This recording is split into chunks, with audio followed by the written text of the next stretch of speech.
Online প্রতারক চক্রে ৩ সদস্যকে গ্রেফতার করেছে নিউ মার্কেট থানা পুলিশ।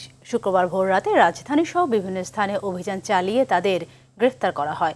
এ সময় তাদের কাছ থেকে ৮৫ ভরি স্বর্ণ ও নগদ টাকা উদ্ধার করেছে পুলিশ। বিকেলে ডিএমপি মিডিয়া সেন্টারে সংবাদ সম্মেলন করে এসব কথা জানান রমনা জোনের ডিসি মোহাম্মদ মাসুদ আলম। তিনি বলেন, ২০২৪ সালে ভুক্তভোগী ফেসবুক পেজে পোস্ট দেখেন এই কবিরাজের মাধ্যমে অনেকেরই বাচ্চা হয়েছে। সেই লক্ষ্যে ভুক্তভোগী ২৫ ভরি সোনা এবং নগদ টাকা কুরিয়ার করেন। পরে প্রতারিত হয়েছে বুঝতে পারলে থানায় মামলা দায়ের করেন। দীর্ঘ ১.৫ বছর পর এই প্রতারক চক্রটিকে ধরতে সক্ষম হয় নিউ মার্কেট থানা পুলিশ। এ সময় রমনা জোনের ডিসি ফেসবুকের এমন পেজ কিংবা প্রতারণা এড়াতে দেশবাসীকে সচেতন হওয়ার পরামর্শ দেন।